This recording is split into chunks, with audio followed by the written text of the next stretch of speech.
बालेन्द्र शाहको तर्फबाट माननीय कानुन न्याय तथा संसदीय मामिला मन्त्री शोभिता गौतमलाई प्रतिनिधि सभा सदस्य निर्वाचन पहिलो संशोधन विधेयक 2083 माथि विचार गरियोस् भन्ने प्रस्ताव प्रस्तुत गर्न अनुमति दिन्छु।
मान्य सदस्यलाई मैले केही समय अगाडि मान्य सदस्य ऐन बहादुर महरलाई मैले केही समय अगाडि माइक दिएको थिएँ, समय दिएको थिएँ र यहाँले आफ्नो कुरा राख्नु भएको थियो। त्यस कारणले एकछिन धैर्य गर्नुहोस्। मान्य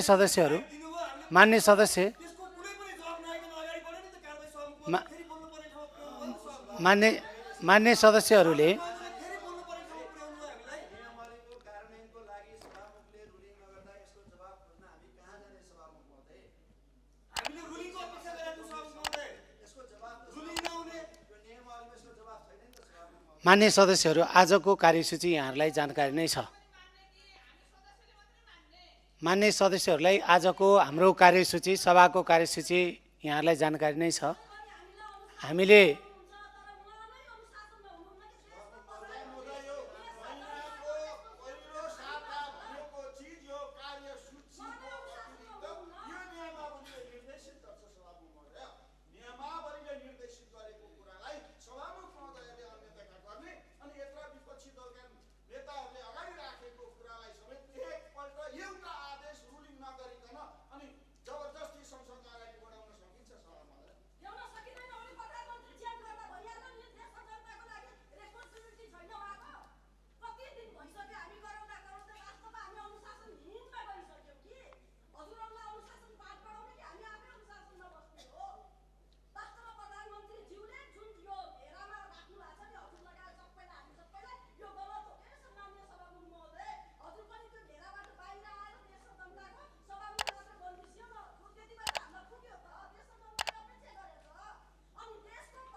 मान्य सदस्यहरूले राख्नु भएको कुरा मैले सबै विपक्षी दलका मान्य सदस्यहरूलाई समय दिएँ। यहाँहरूले बोल्नुभयो, त्यसमा मेरो ध्यान आकर्षण भयो। त्यस कारणले आज हामी कार्यसूचीमा धेरै हाम्रो चाहिँ विषयवस्तुहरू छ, यसलाई अगाडि बढाउँ। मान्य सदस्यहरू बस्नुहोस्। यहाँहरूले भनेको कुरा, यहाँहरूले सदनमा राख्नु भएको कुरा मेरो ध्यान आकर्षण भएको छ।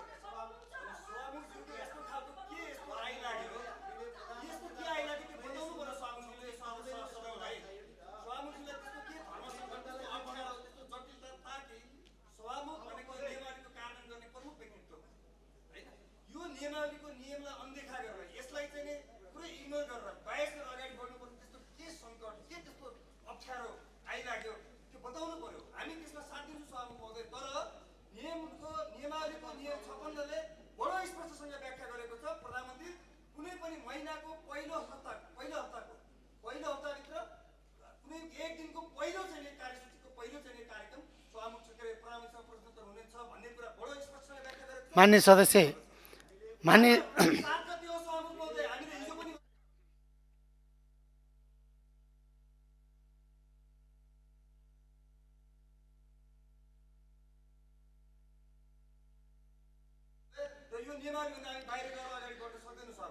मान्य सदस्यहरूले राख्नुभएको कुरा सबै विपक्षी बेन्चमा रहनुभएका मान्य सदस्यले राख्नुभएको कुरा मेरो ध्यान आकर्षण भएको छ।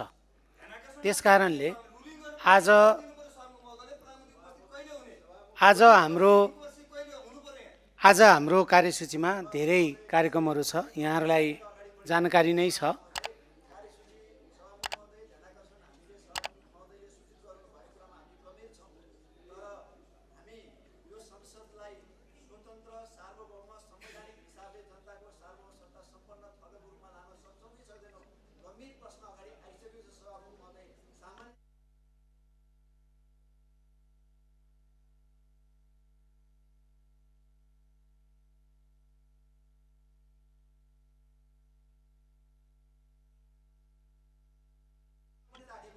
मान्य सदस्य अशोक चौधरी, के यहाँको के नियमापत्ति हो?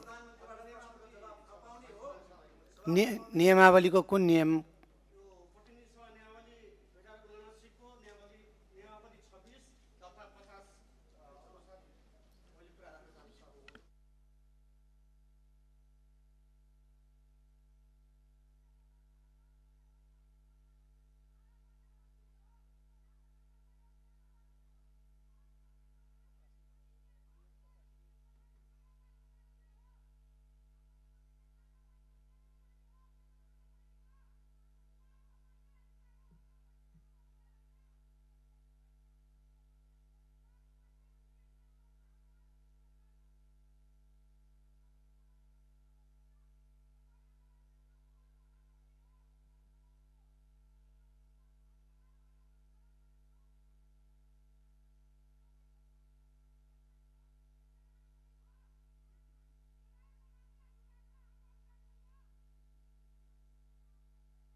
मान्य सदस्यहरू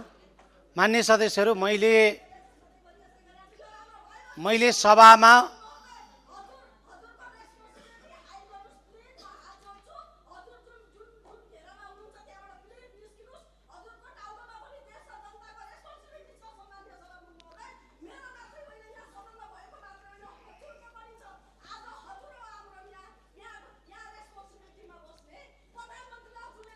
मान्य सदस्य मैले यहाँलाई समय दिएको छैन।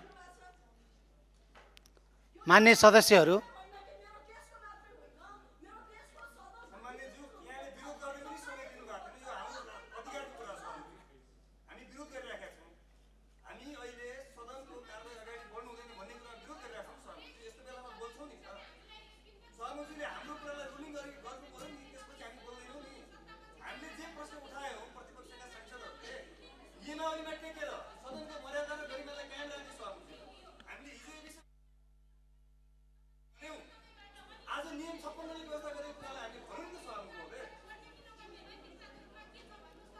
मान्य सदस्य अशोक कुमार चौधरी आफ्नो कुरा के हो 1 मिनेटमा राख्नुस्। सम्मानित सभामुख महोदय, संसदको मर्यादा कायम राख्नु सत्ता पक्षको र प्रतिपक्षको पनि धर्म हो। तथापि जसरी यहाँ प्रतिपक्षमा रहेका मान्य सदस्यहरूले परिषदको 9 दफा 56 का कुरा गरिराख्नु भएको छ, म मान्य सदस्यहरूलाई यो दफा 50 मा भएका कुराहरू म पढेर सुनाउन चाहन्छु। सभामुखले कुनै पनि प्रश्न स्वीकार योग्य छ वा छैन भन्ने कुराको निर्णय गर्नेछ र प्रश्न सोध्ने अधिकारको दुरुपयोग गरिएको वा संविधान वा त्यस नियमावलीको विरुद्ध वा सदनको प्रतिष्ठामा आचाउने वा बैठकको कार्यविधिमा बाधा पर्ने सम्भावना देखेमा त्यस्तो प्रश्नलाई सभामुखले पूर्ण वा आंशिक रूपमा अस्वीकार गर्न सक्नेछ भन्ने प्रावधान रहेको छ। र आजको कार्यसूचीमा यो कार्यसूचीलाई हेर्नको निम्ति म मान्य सदस्यहरूलाई अनुरोध गर्न चाहन्छु।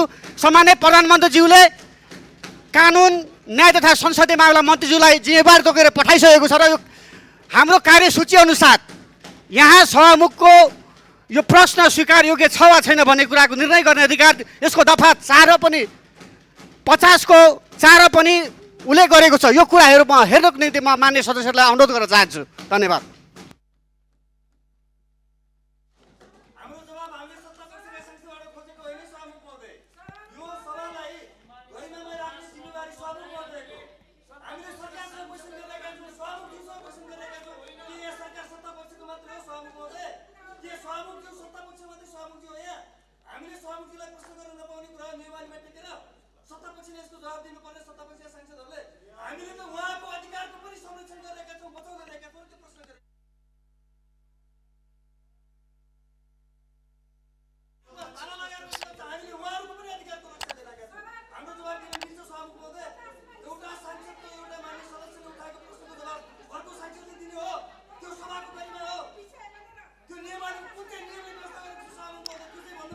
मान्य सदस्यहरू, आजको यो बैठक आजै 15 मिनेटको लागि स्थगित हुन्छ।